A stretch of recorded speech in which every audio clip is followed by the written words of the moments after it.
Zurairah. So she has been a long time supporter of the FIG Young Surveyors Network, and she has been there from the very beginning of the Asia Pacific Network when it was established in 2014.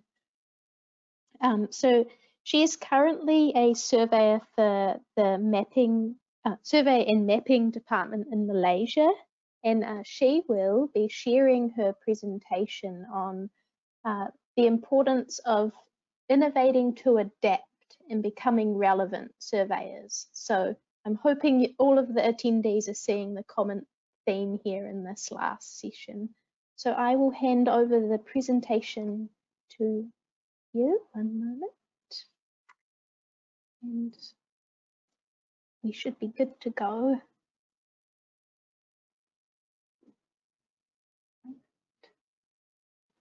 Yes.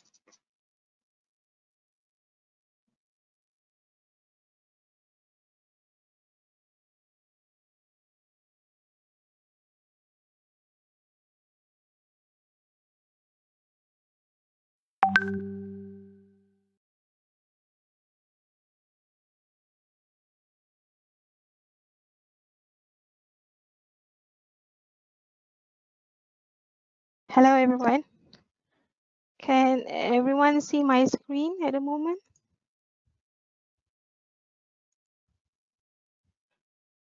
Yes, you're good and we can hear you perfectly. Okay. All right. Hello everyone. Thank you, Mel. So how's everyone's today? It's almost lunchtime in Kuala Lumpur. I hope everyone is still energetic and up for it for my last presentation. And I would like to take this opportunity as well to wish Ramadan Kareem to all Muslims who are fasting this month. So anyway, the topic that I would like to share today is innovate to adapt opportunities in geomatics. My presentation layout, I will start with understanding who are we. Next would be innovate to adapt, and lastly, opportunities in geomatics.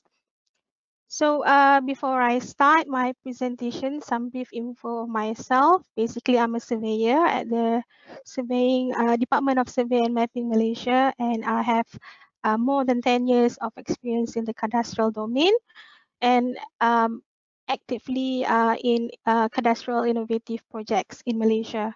And yes, I've been involved with FIG since 2009, specifically and the Young Surveyors in 2012. So, surveyors, who are we?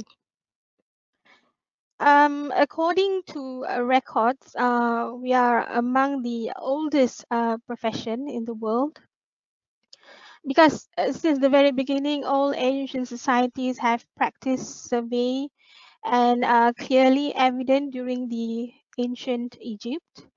At the time, the fundamentals of cadastre, which is survey and records, had already introduced to farmers near the Nile's river. The Great Wall of China is also evidence of the surveying activities, where early walls, if you see the ones in yellow, were built to indicate states' territory during the warring states of Wei, Zhao, Qin, and Yan before the Qin dynasty united them all. However, it was actually the Romans who officially declared the surveyors as a profession, and surveyors were considered skilled people with a dedicated attachment to the Roman legions. So by the 1st century, there was a growth in civilian surveyors to build Roman Empire cities, and as the Roman empires become stronger, so and it was the Roman also who officially introduced the concept of cadastre as we have today.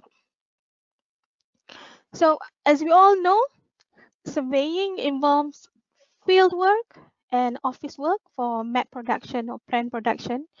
So this is a sample of a map of Kyoto, Japan, that was cartographed during the Heian period. So to sum up, the domains of the surveying profession can be identified as military surveyors, land surveyors, cartographic surveyors, and engineering surveyors. So if we fast forward to the modern days, basically there was there was not much significant changes of the surveying domain, except for the fact that the surveying instruments were more sophisticated in the 17th century for exploration purposes, and of course compared to the ancient ones. Telescopic optical-based instruments were introduced in the early 20th century and become more modernized. The introduction of computers in the 70s enabled the surveying calculation to become more automated. But other than that, it was basically the same. I mean, the same as in within the 4 domains that I've just mentioned earlier. So the surveying discipline acquired a much broader sense in the 2000s with the growing numbers of GIS softwares in the market, the discontinuation of selective availability of GPS signals, and the launching of Google Maps. So by 2010 and onwards, a digital disruption happened in the surveying world with the introduction of high definition scanners for terrestrial mapping and the large application of close range photogrammetry such as SFM, structure from motion, that also can produce point clouds. So traditional surveying has evolved, and Earth observation activities has also evolved considerably.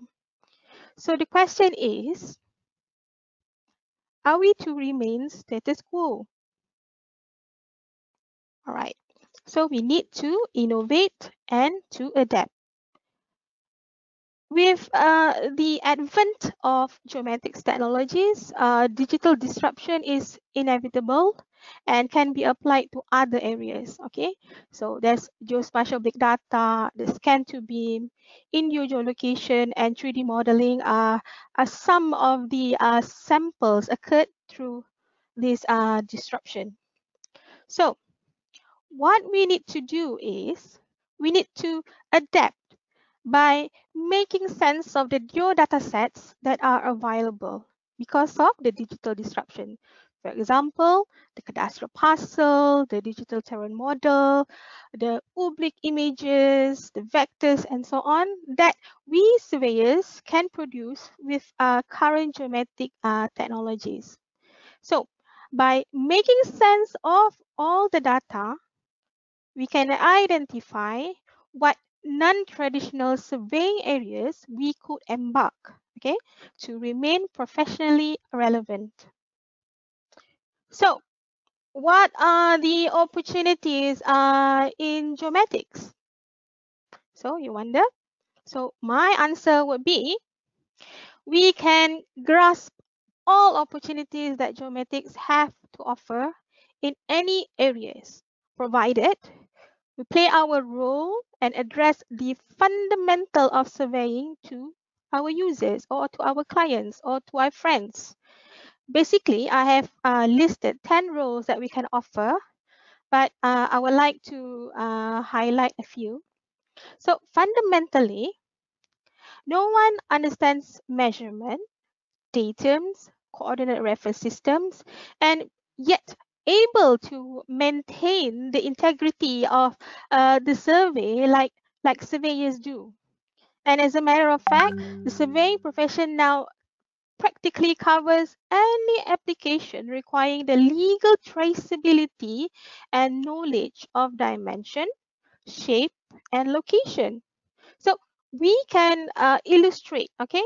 We can illustrate accurate georeferencing by a typical geospatial reference frame from the outdoor, to the indoor environment that enables the model, when we develop a model, to have a continuous information in the context of built and the natural environment. And lastly, we can help users to visualize the geomatics outputs in either 2D, 3D, maps, and model seamlessly. So basically, there are abundance of opportunities beyond traditional survey that include such as environmental monitoring or pandemic monitoring like the COVID-19 now. We can offer to identify gaps of a building project lifecycle, for instance. We can develop spatial-based applications to ease users by utilizing a homogeneous and seamless geospatial layers. And maybe we can consult users to assess adoption of geometric technology for project application outside the traditional surveying.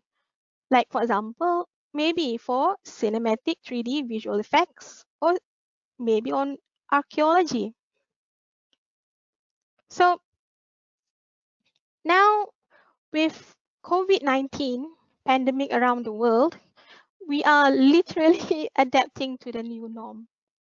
So we have the new norm would be at the moment social distancing and working from home in some parts, if not all in the world.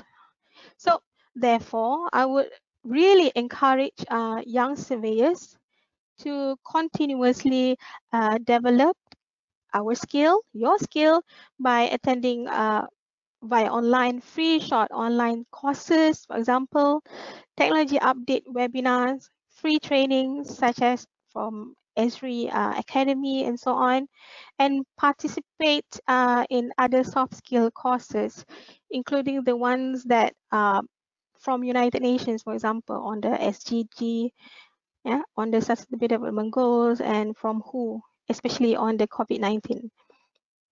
So my presentation is very short because I am the last presenter. So basically, I'm already to my concluding remark. Lesson learned. The concluding remark. I would like us to recall back, okay, on Nokia and appreciate the lesson learned that we can learn from them. Okay, I am not sure how many of you are familiar with Nokia, but I've once have a Nokia phone. But Nokia was a really big mobile phone company in the late 90s and the early 2000s. However, by failing to sufficiently innovate and stay relevant, Nokia quickly lost market leadership. So let's not do the same with our beloved profession. Let's innovate to adapt. And thank you. Thank you, Zurairah. As always, a good presentation. And you didn't need to cut it short, but I'm sure everyone appreciated it. It was really concise. I think it's great to highlight the history of surveying and the role that we've filled from the very beginning of ancient settlements all the way through to today, when we're living in an age of digital disruption. And it's amazing how quickly surveying has had to change. It's sort of that exponential graph, almost like some countries' COVID-19 graphs, unfortunately. Unfortunately. But I think you're totally right. We don't want to be like Nokia at all. We want to innovate to adapt. So innovate and adapt. So we have a potential question come through. So I'll just review. Just someone very much agreeing with you about the need for the surveyor's role within an environment with plenty of digital disruption. That's good. So I guess that brings our first online Young Surveyors Conference to an end.